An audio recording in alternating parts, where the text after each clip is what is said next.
por crime de responsabilidade como alternativa a presidente Dilma Rousseff. construir uma ponte para o futuro. Um grande acordo nacional com o Supremo.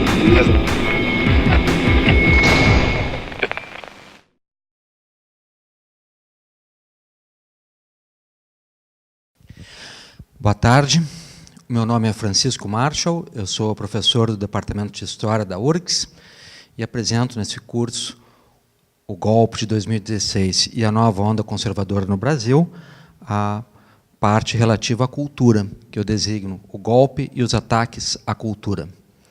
Então, nós veremos, em primeiro lugar, por que eu, como historiador, devo categorizar os eventos em curso desde 2014 como golpe. E, em segundo, o que isso tem a ver com a história do Brasil, com a história da cultura, com a atualidade, é o que examinaremos agora, interpretando a cultura brasileira em cima de fatos e circunstâncias que ainda estão em desdobramento. Portanto, um imperativo de conhecimento bastante grave. A questão do conceito que perturbou alguns segmentos da opinião pública que se sentem feridos pelo uso da palavra golpe. Aqui se trata de um termo técnico e não de uma opção movida pelo inconformismo partidário ou político.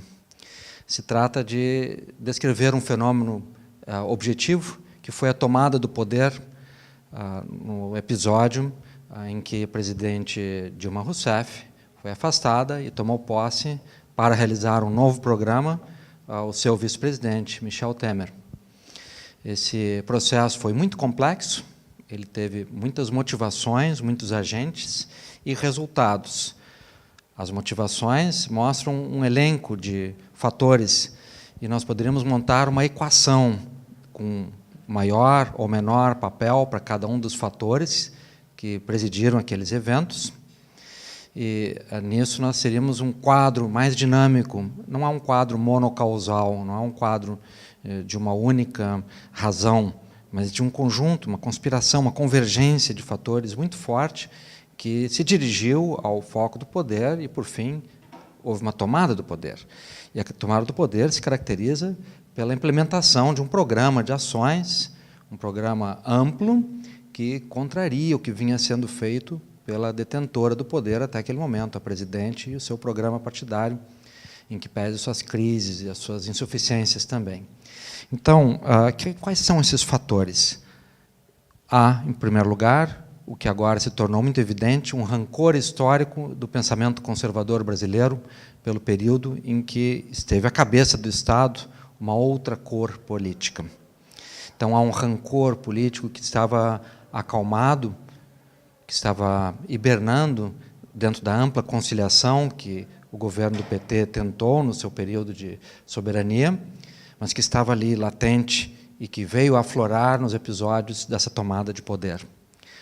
O segundo elemento foi que os derrotados na eleição de 2014 não acolheram bem aquele resultado que ocorreu por uma margem bastante pequena, havia uma expectativa de vitória frustrada, e esse inconformismo gerou um segundo rancor conspiratório, especialmente entre os eleitores, mas em parte também entre os candidatos que não aceitaram a surpresa de perder naquelas circunstâncias a eleição de 2014.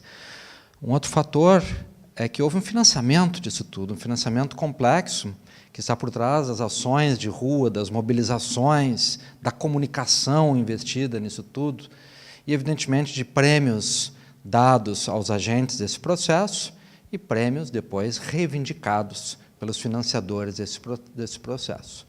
Então, quando apontamos aquele ridículo pato da Fiesp, é, na verdade, a ponta de um iceberg bem mais complexo, que foi a ambição de uma parte do empresariado brasileiro, a parte do grande capital, em, tomando o Estado, realizar as reformas que o beneficiam.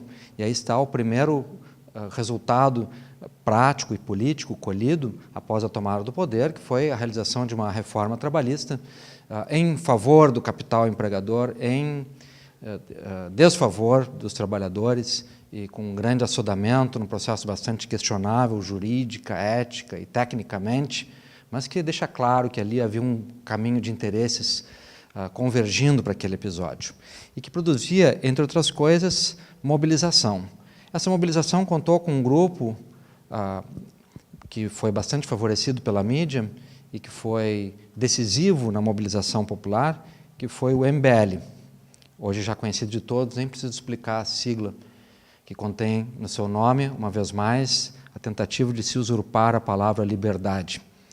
Mas esse grupo ele é afinado com outro segmento, que está dentro desse mesmo caldeirão de componentes e de motivações que eu apresento, que são os ideólogos liberais brasileiros, pouco afeitos ao evidenciamento, à argumentação acadêmica, propriamente dita, ponderada ou histórica, mas muito rápidos e muito ostensivos na divulgação, sobretudo jornalística, dos seus ideais, como se fosse um imperativo natural da história, e estão por trás desse processo, sem dúvida alguma. E isso levou às ruas uma multidão de maliciosos e ingênuos, corretamente descritos no Carnaval de 2018, no Rio de Janeiro, como os manifestoches. Esse manifestoche virou, a partir de agora, um tipo sociológico para descrever com grande clareza o oba-oba que as grandes avenidas assistiram nas capitais do Brasil, que levaram às ruas um contingente expressivo, ainda assim insuficiente para justificar a derrubada do poder de alguém com 54 milhões de votos. Mas ali estão esses personagens e agora eles fazem parte da dramaturgia política brasileira, são, sem dúvida, parte dessa tomada do poder. Muitos nem sabiam o que estava acontecendo e eram instrumentos de um processo bastante mais complexo. Um sexto fator decisivo foi o chamado PIG, a atuação do PIG, o Partido da Imprensa Golpista, que produziu uma caricatura do cenário nacional, intensificou os elementos de imagem que massacravam a presidente. Se fizer uma coleção das capas dessas grandes revistas com as imagens da presidente Dilma no período, dá um trem fantasma, um túnel do terror, porque selecionavam as imagens mais mórbidas e o teor das matérias e tudo mais, todos os argumentos, toda a mobilização de mídia que sabemos foi ostensiva, foi complexa, visando a acompanhar aquela movimentação grave que ora ocorria. O movimento contou com grande incisão estratégica do Poder Judiciário. Lembrem que o ministro Teori Zavascki segurou a cassação de Cunha até que ele concluísse o processo que ele havia iniciado. Aquele fato e a sua cronologia foram a primeira evidência de que havia um compromisso judiciário muito forte no processo. Depois, é claro, essa evidência se tornou muito tangível, muito palpável, muito inquestionável por todos os desdobramentos que vimos das atitudes tanto do Ministério Público quanto da Polícia Federal e, igualmente, do Judiciário, que abandonou o seu senso republicano de equilíbrio e distanciamento e assumiu sem pudor uma atitude ideológica, antiética. A isso complementam também outros elementos que já também têm uma característica sociológica e cultural forte, hoje resumidas com esse nome terrível, bancada da Bíblia e da bala, esses nomes que parecem conflitivos são completamente harmônicos na ofensiva por uma moralidade ultraconservadora e que hostiliza as atualizações, as modernizações culturais e comportamentais e deseja, claro, a implementação de um ideário, de uma visão de cultura e de sociedade que não é nem sequer arcaica, que é simplesmente anacrônica, inviável, inaceitável eticamente, baseada num quadro de intolerância e agressão, e que tem alvo, e esse alvo é visto por esses grupos como uma imagem de modernidade, infelizmente associadas a uma atitude contemporânea, urbana, de esquerda. E não tem essa natureza a modernidade. A modernidade, a princípio, não tem coloração partidária, ela é contemporânea. mas há esse fato. Então, esses grupos estão fortemente marcados na genética, no desenvolvimento, no agenciamento dessa tomada de poder, especialmente na mobilização parlamentar realizada para esse fim, que é parte decisiva do processo de tomada do poder. E nisso, claro, entra em pauta o processo de barganhas, de opções, de pactuações com a mídia, com o empresariado, com aqueles que viriam, afinal, a tomar o poder, ou seja, o capítulo sórdido, mas uma constante na história brasileira, da venalidade parlamentar, que se tornou especialmente evidente no triste 17 de abril de 2016, o famoso do dia do Em Nome da Minha Família. Bom, parte importante disso também vem de interessados na realização de reformas que vinham sendo já organizadas, em parte realizadas, mas não no volume exigido pelo grande capital financeiro nacional e internacional, que quer, desde que se iniciou o golpe, sabemos disso, o acesso à principal poupança nacional. Claro, hoje nós temos também a questão do pré-sal, que é um fator, que sabemos, motivador de todo esse processo, e que está colhendo frutos já nesse período do golpe, mas a pauta de difícil realização de uma reforma previdenciária que, com o argumento de sanear as finanças, sem jamais demonstrar atuarialmente, com os cálculos técnicos cabíveis, a necessidade dessa reforma, deseja, isso sim, ter acesso a dois patrimônios imensos. O primeiro, a própria poupança pública, a poupança previdenciária, que é alvo de uma grande cobiça, e segundo, que no colapso dessa poupança pública, dessa previdência pública, no modelo atual, cresce exorbitantemente o mercado para a previdência privada, no que o sistema financeiro tem um alvo muito claro na realização desse conjunto de mudanças, que chamam a reforma da Previdência, na verdade, uma reforma em favor dos conglomerados financeiros. Aí nós vemos dois grandes players, dois grandes agentes da tomada do poder, que é o capital empresarial, nucleado na Fiesp, e o financeiro, que é nacional e internacional, e que pode, em alguns momentos, inclusive, entrar em conflito com o capital industrial. Mas a ideologia de coesão é tal que a burguesia brasileira não percebe as suas opções suicidas ao se associar ao capital financeiro e realiza conjuntamente aquilo que é da sua estética ideológica, que é o ataque à esquerda personificada no governo deposto. Esse grupo deve-se acrescentar aquilo que se tornou evidente também, estava por trás desse golpe, com forte maquinação internacional, que é o cartel do petróleo. E aí está a catástrofe que estamos assistindo atualmente, de que as reservas recentemente descobertas no pré-sal e que poderiam garantir a emancipação econômica e social do Brasil, porque são num volume extraordinário, poderiam gerar uma poupança de aproximadamente 12 trilhões de dólares, considerando os 176 bilhões de barris descobertos nesse processo, somados às reservas anteriores, que faz no Brasil uma grande potência petrolífera da atualidade. Pois esse fundo, desde que se viu a sua dimensão, foi concebido como a chance de termos um fundo patrimonial para o financiamento da melhora social brasileira.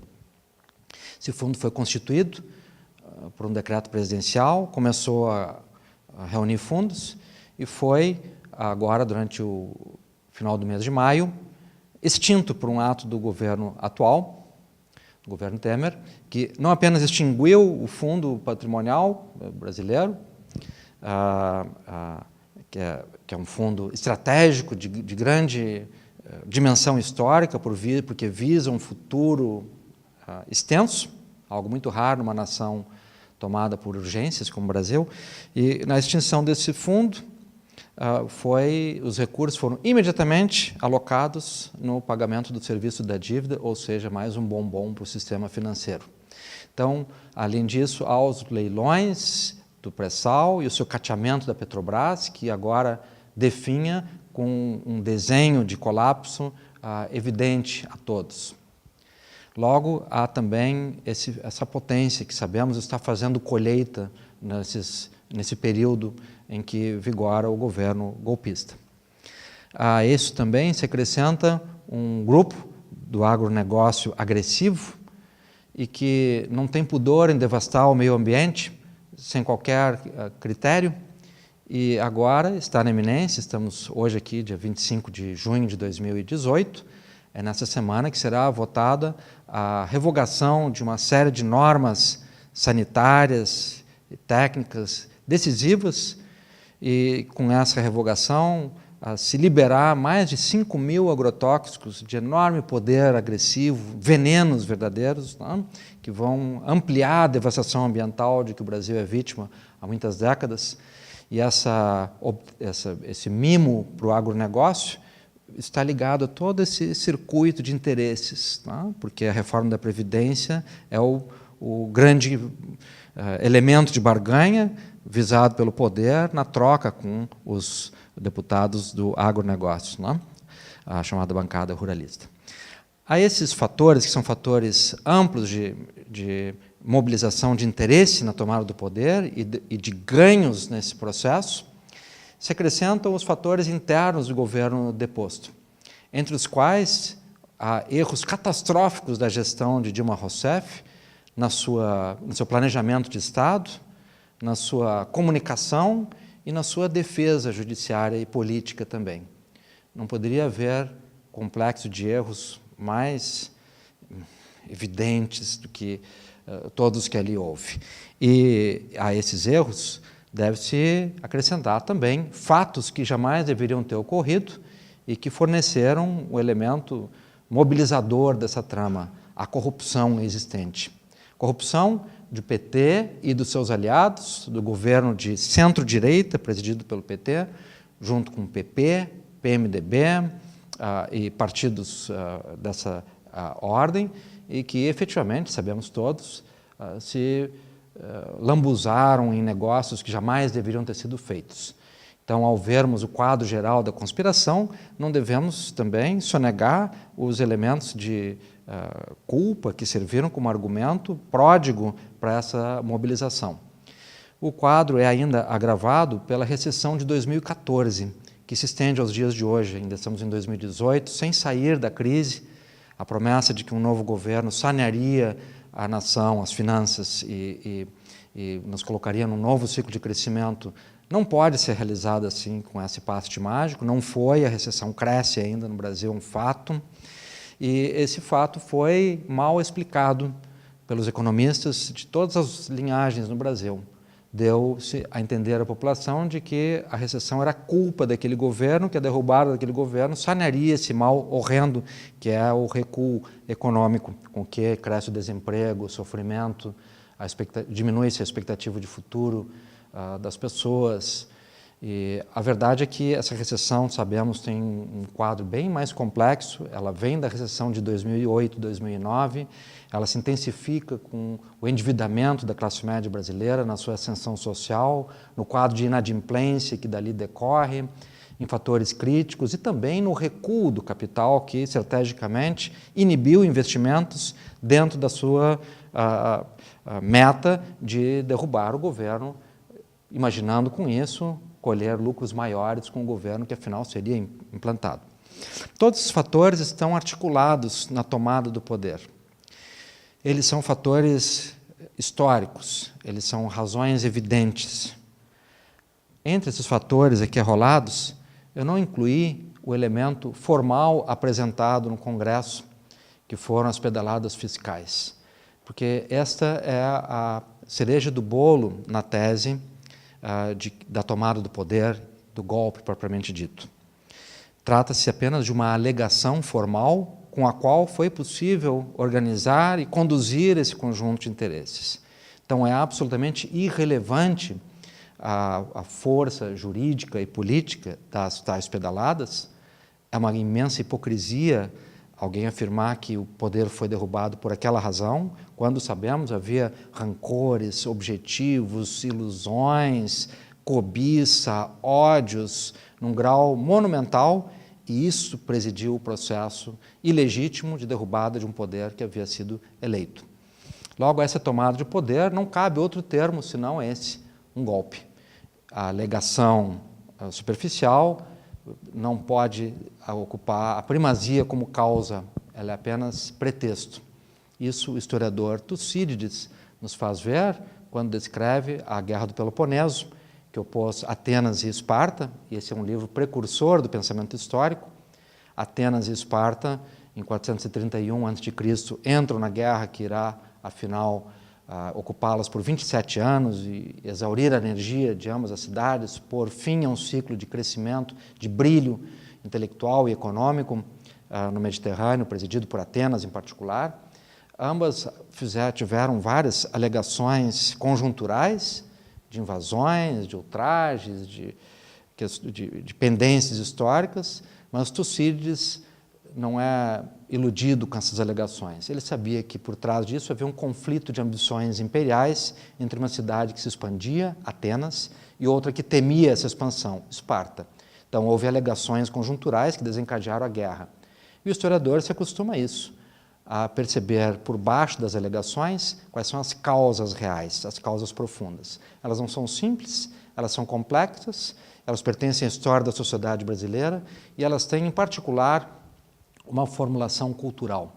Vamos agora, então, ao ponto que nos importa na conferência de hoje, esclarecido o conceito de golpe como tomada de poder e como realização de um conjunto de motivações que se diferencia claramente na sua eficiência diante das alegações. Feito esse esclarecimento inicial do conceito, vamos ver algo da trama cultural ali colocada, na qual esses elementos, todos eles, interferem em diferentes momentos. E, nesse caso, é preciso nós realizarmos uma aproximação comparativa histórica que pode ajudar a esclarecer. Ora, muitos recusam o termo golpe para a tomada do poder de 2016, 2017, dizendo que, enfim, o poder não foi deposto, houve um impeachment. O impeachment é parte do golpe, é parte da sua formulação, é parte da tomada do poder, é a sua formulação em um processo com aparência de um processo legítimo e correto, quando por trás dele há essas motivações que eu falei. Mas não há tanque na rua, não há fuga dos políticos depostos, continuaram na sua maioria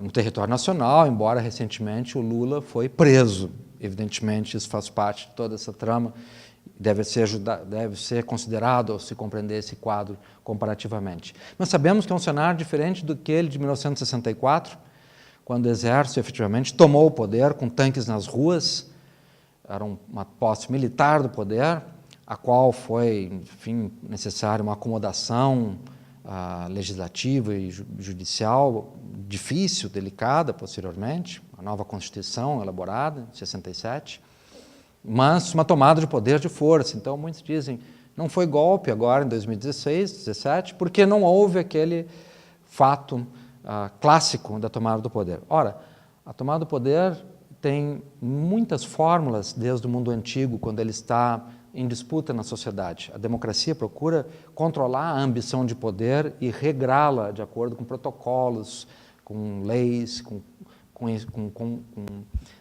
componentes culturais, com afetos, que domesticam a cobiça ao poder. Mas, de tempos em tempos, essa ambição de diferentes grupos cresce e, com muitas formas diferentes, se realiza o processo de tomada do poder. E isso foi o que ocorreu nesse episódio recentemente. Então, embora não tenha havido aquela tomada de poder, há fatos que aproximam ambas as circunstâncias. E eles estão na cultura. Em 1962, já durante o governo Jango, em abril de 62, 2 de abril, realizou-se em várias cidades do Brasil, São Paulo e Rio de Janeiro em particular, a chamada Marcha da Família com Deus pela Liberdade, que, dentro da Guerra Fria, reagia contra a ameaça de implantação de um regime comunista no Brasil, ateu e contrário à família. e isso teve grandes proporções, tomou ruas, contou com mobilização muito favorável da imprensa, está no lastro de argumentos que vêm com enorme temor às modernizações sociais, e que vem nisso ameaças à família e se grudam no argumento religioso e na suposta liberdade ali oferecida.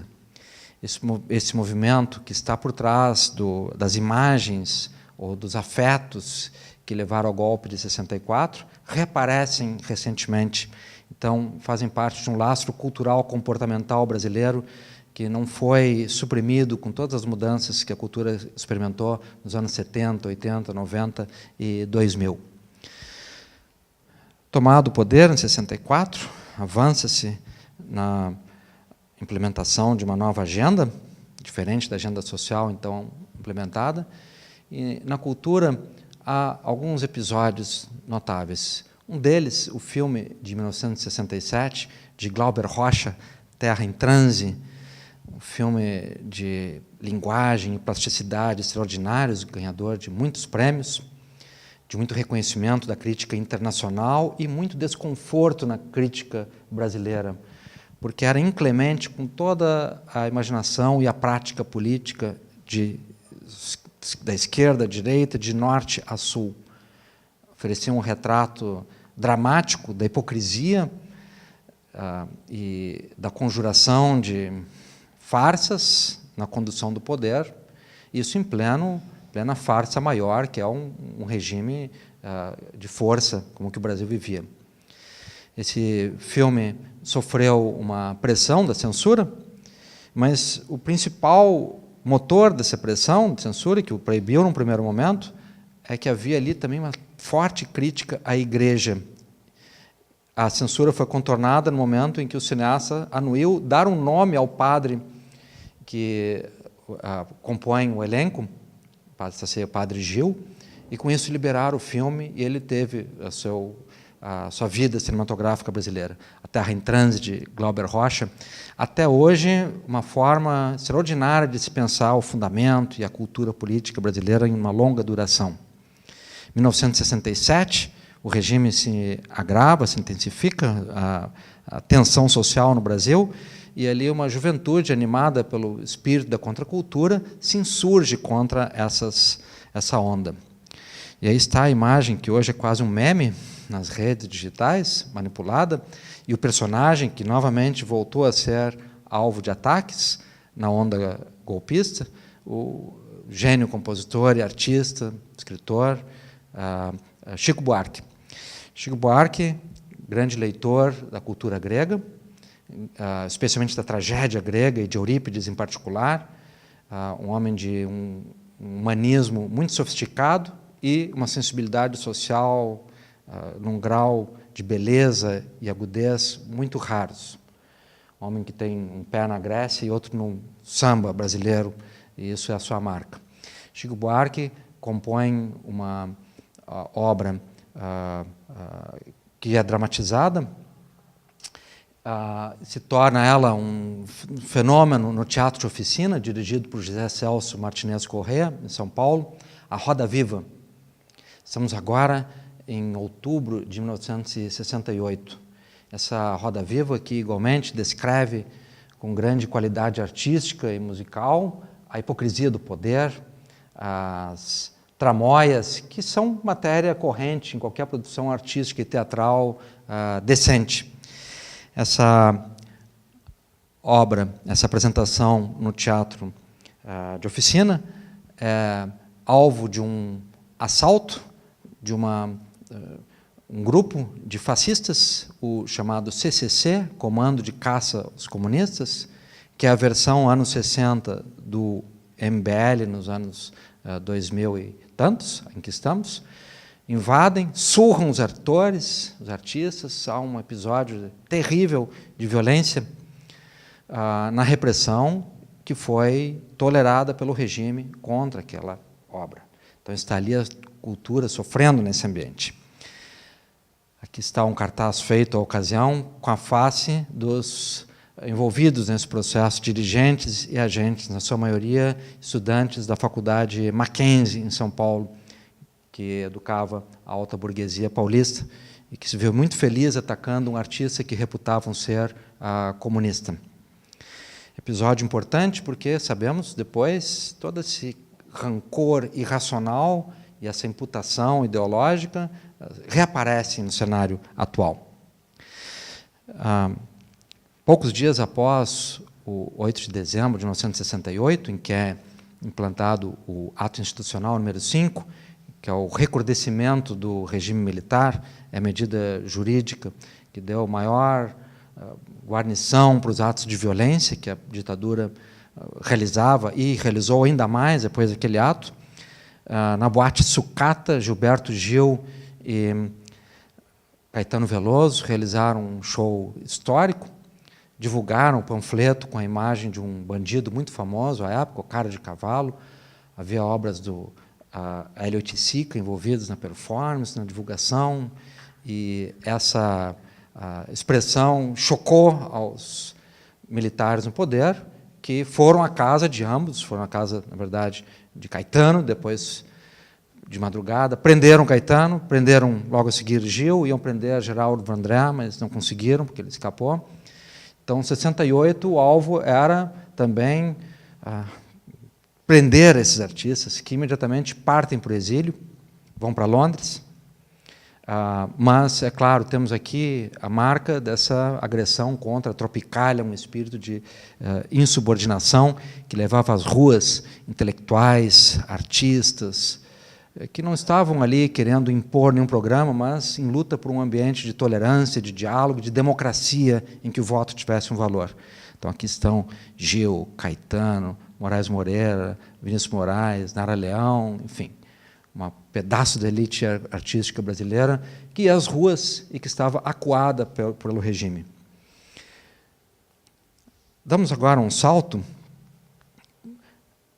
para 1985, a aurora da nova república, a redemocratização, após o fim do período militar, com um presidente eleito de modo indireto, mas foi um pacto possível naquele cenário, Tancredo Neves, que não tomou posse o seu vice, José Sarney, colocou no Ministério da Cultura um homem de histórico progressista, que era Fernando Lira, no Ministério da Justiça, e mesmo com essa característica de ser um homem benquisto pelos artistas, intelectuais, não foi suficiente para barrar o poder, a cobiça da Igreja Católica diante da obra de Jean-Luc Godard, o filme Je vous salue, Marie.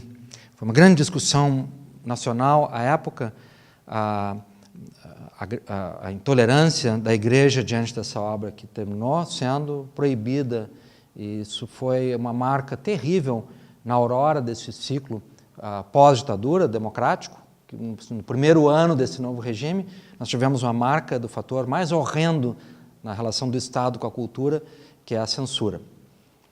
Bom, mais horrendo que isso, evidentemente, é matar os artistas, como muitas vezes acontece em regimes de força, né? Então, claro, esse filme mostra que as forças ligadas ao pensamento religioso, ao mundo conservador religioso, têm um interesse muito particular no controle da cultura pelo Estado, na repressão da cultura pelo Estado, como foi na década de 60, como houve na década de 60, vimos na marcha da família com Deus pela liberdade, no ataque ao filme de Glauber, no ataque ao Je vous salue Marie, e vemos no quadro recente como o argumento que se diz religioso, que se serve de imagens da religião e que se afasta dos objetivos de qualquer religião em favor de uma intolerância cultural notória, como essa fonte de pensamento mobiliza a opinião pública, mobiliza afetos, mobiliza objetivos que fazem parte desse circuito de interesses, os interesses do golpe. Isso se tornou especialmente claro no caso muito estratégico, muito oportuno, muito assim, é o kairos, é o momento das coisas acontecerem.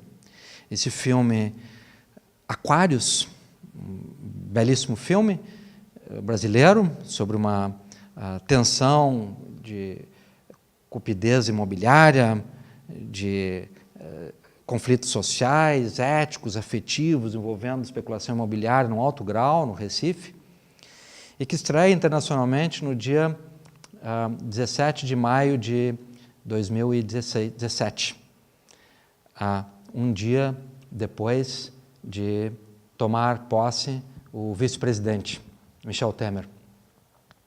Então, estava estampado ali o cenário em que esse filme, um filme de consciência, um filme engajado nessa medida em que via a violência da especulação imobiliária contra a dignidade, ele foi, naquele momento, sim, um veículo de uma imagem internacional, porque nos vários cenários, nos vários festivais, sobretudo em Cannes, onde ele foi apresentado, os atores tiveram a gentileza e a decência de portar cartazes.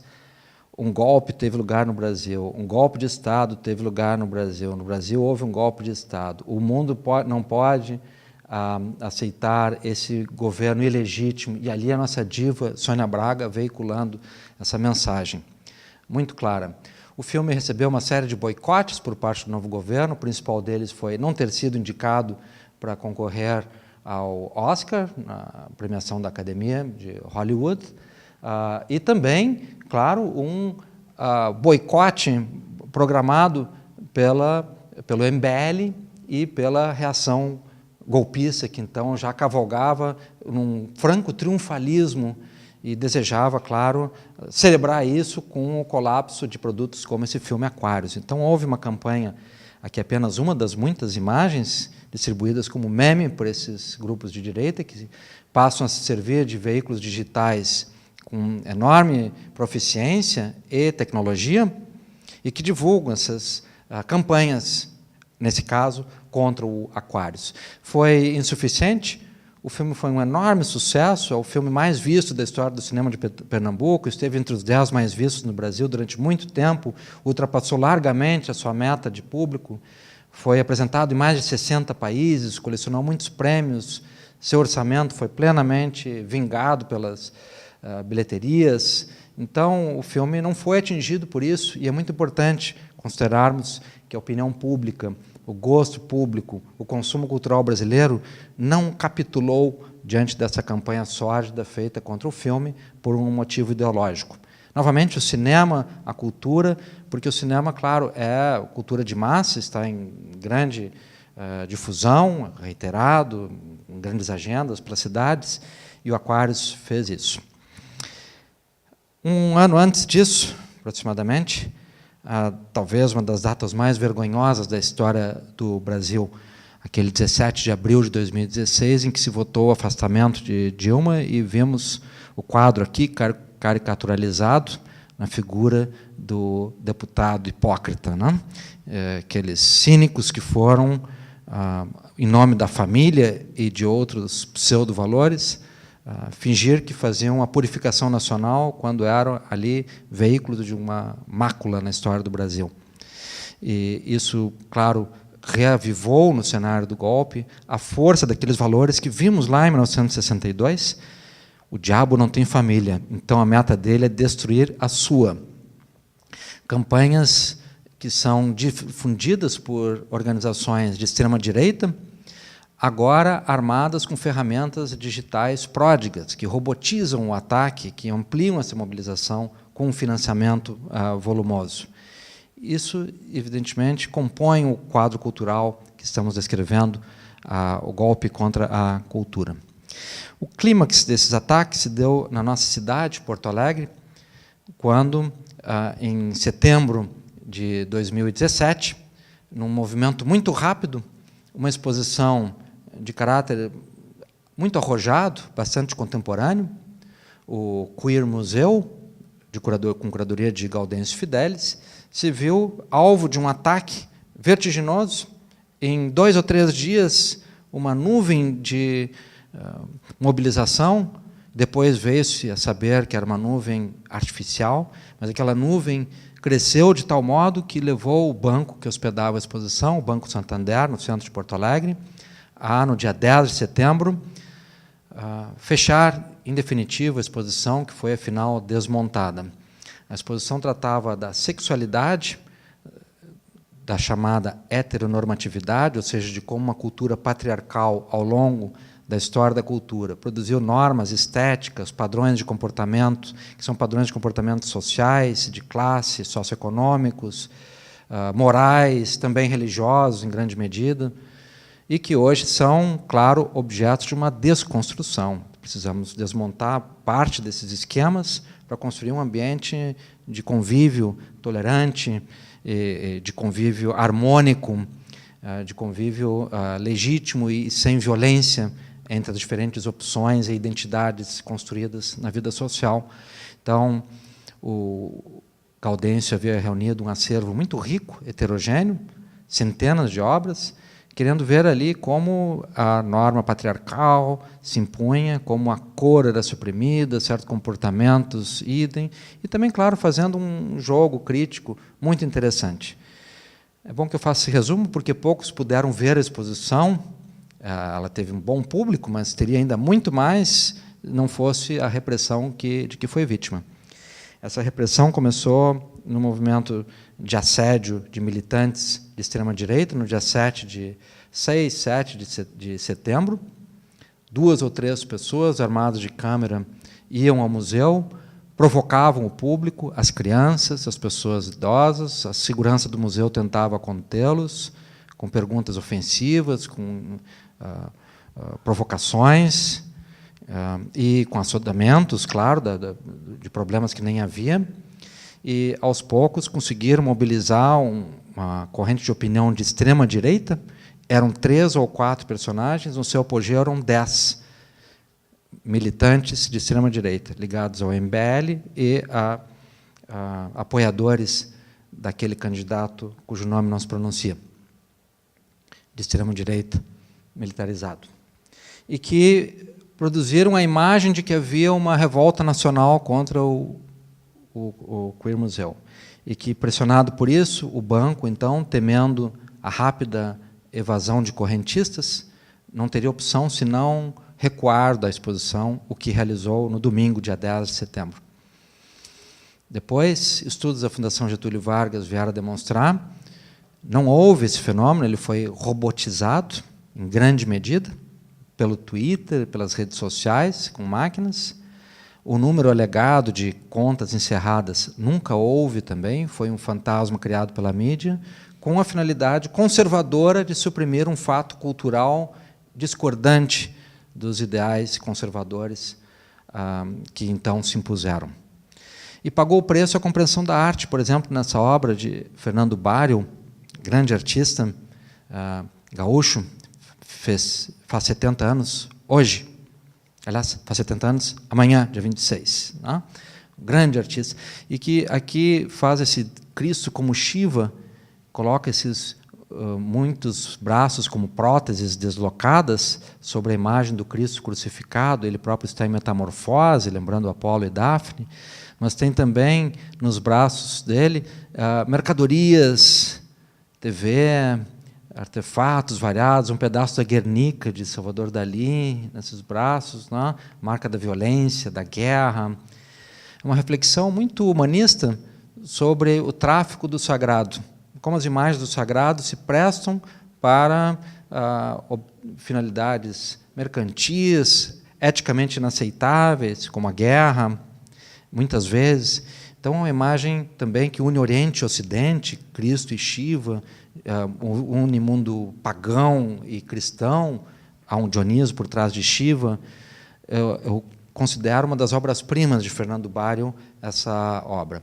Pois ela foi alvo de uma acusação de vilipêndio, palavra que passou a circular dentro desse pensamento conservador para atacar a cultura, porque está descrita no Código Penal brasileiro, sendo vilipêndio a agressão à fé alheia. Mas não se trata disso. Se trata aqui de uma depuração da fé alheia, porque nenhuma pessoa com fé verdadeira concorda com a venalidade das religiões. Então, é um argumento oportunista, hipócrita, que ataca a arte para ocultar o tráfico de influência realizado à sombra da cultura religiosa. E, por trás disso, estão lá aqueles deputados que votaram com a família, que são a chamada bancada da Bíblia, em que esse moralismo inculto, para o qual a reflexão dessa ordem é hostil, que se beneficiam desse ataque à cultura. Mobilizam ali uma afetividade conservadora, em tudo contrária à lucidez iluminista de uma obra dessa feição. Ou como na obra de Bia Leite, que foi acusada de promover a pedofilia. Ora, o que a Bia Leite faz é retratar o quadro de violência a que crianças que têm características, que têm identidades, que têm afetos sexuais que estão fora de um padrão dogmático, sofrimentos que essas crianças experimentam na sua vida. Então, é uma questão muito grave que ela aborda ali, como há perturbações e violações da sexualidade, da intimidade de um número significativo de crianças que sofrem com isso e que estão retratadas nessas imagens que ela apresenta, uma dura reflexão sobre um quadro real existente. Se há um problema de pedofilia a ser examinado, é o problema ocultado, varrido para baixo do tapete, novamente, das grandes organizações religiosas, onde a pedofilia é um fato cíclico, Igreja Católica em particular. Então, aqui é um uso hipócrita dessa acusação de pedofilia para ocultar exatamente a elaboração do tema da ofensa sexual que a arte ali realizava. Vejam como todos os elementos que eu já havia historiado, não? Estão se articulando, porque isso tudo também aconteceu, não por acaso, dentro de um dos maiores bancos do sistema financeiro atual, e a velocidade com que esse banco atendeu ao clamor por encerramento da exposição é sintomático do compromisso dele com esse programa conservador de supressão da cultura ali realizado. Por fim, a obra de Adriana Varejão, que chocou a muitos, porque coloca uma cena de ultraje sexual, erótico, como se fosse parte de um ambiente doméstico normal. Ora, ela está fazendo um retrato da Casa Grande, esse cenário de horrores da história social brasileira e da posição, efetivamente, de violação ali à vida. É claro que nós temos que olhar para essa mancha crítica na história do Brasil e refletir sobre isso, mas essa reflexão incomoda a quem quer que as coisas fiquem como estão no seu estado de violência. Essas acusações sobre essas obras geraram uma onda de desinformação, de mentiras. Os agressores inventaram que havia obras que não havia na exposição, que havia na exposição, por exemplo, uma obra em que as crianças eram obrigadas a se tocar e a tocar aos outros, e com isso descobrir umas aos corpos das outras. Nunca houve essa obra nessa exposição, é parte de um conjunto de mentiras que a mídia propagou e que saciou a voracidade do pensamento conservador, o Queer Museu, como episódio disso tudo. Nisso, então, vem aquela mesma força que alimentou os manifestoches, agora querer se aproximar de uma outra mobilização que pretendiam ser de grande curso, né, de grande fôlego, de um flanco conservador da cultura. Era um momento também em que se evidenciava a corrupção e a degradação política e até criminal do governo atual, fatos que não permitiam qualquer tipo de defesa desse governo.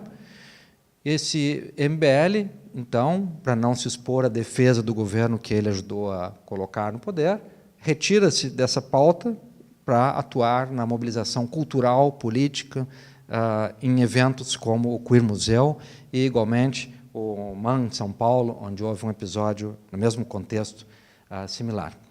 O Queer Museu foi, naquele momento, encerrado, mas não o seu clamor. Gaudêncio Fidelis contou com um imenso apoio da sociedade civil organizada, de artistas, intelectuais, jornalistas, opinião pública, que percebeu que havia ali um retrocesso cultural medonho, e deu início, então, o Gaudêncio a um processo de reconstrução do Queer Museu, que será reinaugurado brevemente, neste mês de julho, no Parque Lage, no Rio de Janeiro. Aqui está aquele mesmo Caetano, que estava lá na Tropicália, na resistência, agora no crowdfunding do Queer Museu. E esse crowdfunding, essa vaquinha para a realização do projeto, é a resposta da sociedade brasileira a essa agressão obscurantista contra a cultura realizada na sombra do golpe. O crowdfunding, que visava a meta de R$690 mil, por fim, conseguiu arrecadar R$1.081.176 e será inaugurado com toda a qualidade merecida nesse cenário belíssimo no Rio de Janeiro, que é o Parque Lage. Não é demais dizer que, antes de ir para o Parque Lage, ele ia para o Museu do Mar, no Rio de Janeiro. Mas o prefeito, que é do Rio de Janeiro, Marcelo Crivella, que é um pastor pentecostal, divulgou um vídeo zombando do museu, dizendo: Queer Museu no Museu do Mar, só se for no fundo do mar, e ria do Queer Museu. Pois bem, agora ele terá que engolir que na cidade maravilhosa estará um pouquinho mais bela ainda, com a reinauguração de uma exposição banida, e podemos seguramente ver aqui o primeiro trunfo de reconstrução diante do espírito do golpe. Veio pela cultura, a cultura que foi gravemente atingida, e a sociedade organizada em torno de um bem cultural de grande valor deu a resposta e trará novamente a público uma mensagem de contemporaneidade representada por esse Queer Museu. Porto Alegre, recentemente, teve outro episódio similar, quando o Instituto Goethe, que é um órgão de fomento cultural, de educação, dos mais tradicionais no mundo e no Brasil, e em Porto Alegre em particular, contratou um grande especialista, curador, Laimer dos Santos, a realizar um projeto com picho e grafite nos muros do Goethe. E ele selecionou 2 grandes pichadores, Rodrigo Andaruritz e o Amaro, que fizeram um grafite impressionante na fachada do Goethe, com uma cidade iluminada, dourada, mas que é também uma favela compacta, flutua sobre o mar de sangue. Então, é claro que ali está um objeto central do grafite, que é pensar a violência urbana e usar linguagens da cidade para refletir sobre a cidade, com a cidade, na cidade, essa questão da violência. E entre as imagens colocaram uma muito provocativa de uma cabeça deitada numa bandeja, cortada, com expressão demoníaca, e que remete a ícones bizantinos e faz um jogo muito ardiloso entre a cabeça de João Batista, no episódio de João Batista e Salomé, em que a sua cabeça é decapitada e oferecida numa bandeja, numa cena de grande violência e hipocrisia, e a cabeça de Cristo, que também tem similaridade fisionômica com a de João Batista e com a figura do ícone bizantino aqui retratada. Então, uma solução artística engenhosa para pensar violência, hipocrisia e religião, novamente. Uma vez mais, a obra foi alvo de um clamor intolerante, a acusação de vilipêndio veio à luz, dessa feita a Opus Dei, um organismo de extrema-direita financiado pela Igreja Católica, tomou a cena. Na madrugada do dia 30 para o dia 1º de maio, a obra foi pichada, e essa pichação foi logo comemorada nas redes pelas figuras que deixaram impressão digital nessa agressão, nesse ato contra a cultura. Muitos intelectuais e artistas se reuniram no dia 2, diante do Goethe, para ali defender a dignidade desse instituto cultural, como eu disse, de primeira grandeza, e quem aparece ali para apoiar, dessa vez, a agressão à arte, uma vez mais, o MBL. Então, isso tudo é parte de uma trama em que a cultura passa a ser hostilizada pelo pensamento religioso, articulado ao pensamento conservador, que, por sua vez, é parte de uma ação ideológica maior, com agentes no plano econômico, político, social, institucional, fortíssimos, claramente concatenados em um conjunto de ações. Nisso há o sentimento de que, nessa era, sim, a cultura se tornou alvo, há movimentos para que se revoguem as garantias fiscais fundamentais para o financiamento da cultura. Então, a Lei Rouanet passa a ser alvo de uma agressão. Essa agressão vem de quem não aceita a cultura, de quem não aceita que artistas façam a denúncia clara e assumam a postura de lucidez que lhes cabe, e que se servem, evidentemente, de um grau de assodamento e violência próprio do triunfalismo do golpe hoje praticado. Então, quando falamos de nova onda conservadora no Brasil, sabemos que ela tem um sentido social muito forte em reverter conquistas sociais realizadas nos últimos 15 anos, em favor do grande capital, não há dúvida alguma quanto a isso, capital nacional e internacional. Esse movimento fere sensibilidades revoltadas, artistas intelectuais são canais naturais de expressão dessa inconformidade, desse sentimento ferido. Logo, a denúncia, a crítica devem ter lugar, e o ataque à cultura tem também como finalidade suprimir esse elemento crítico e de reflexão e pensamento dado pela arte e pela cultura.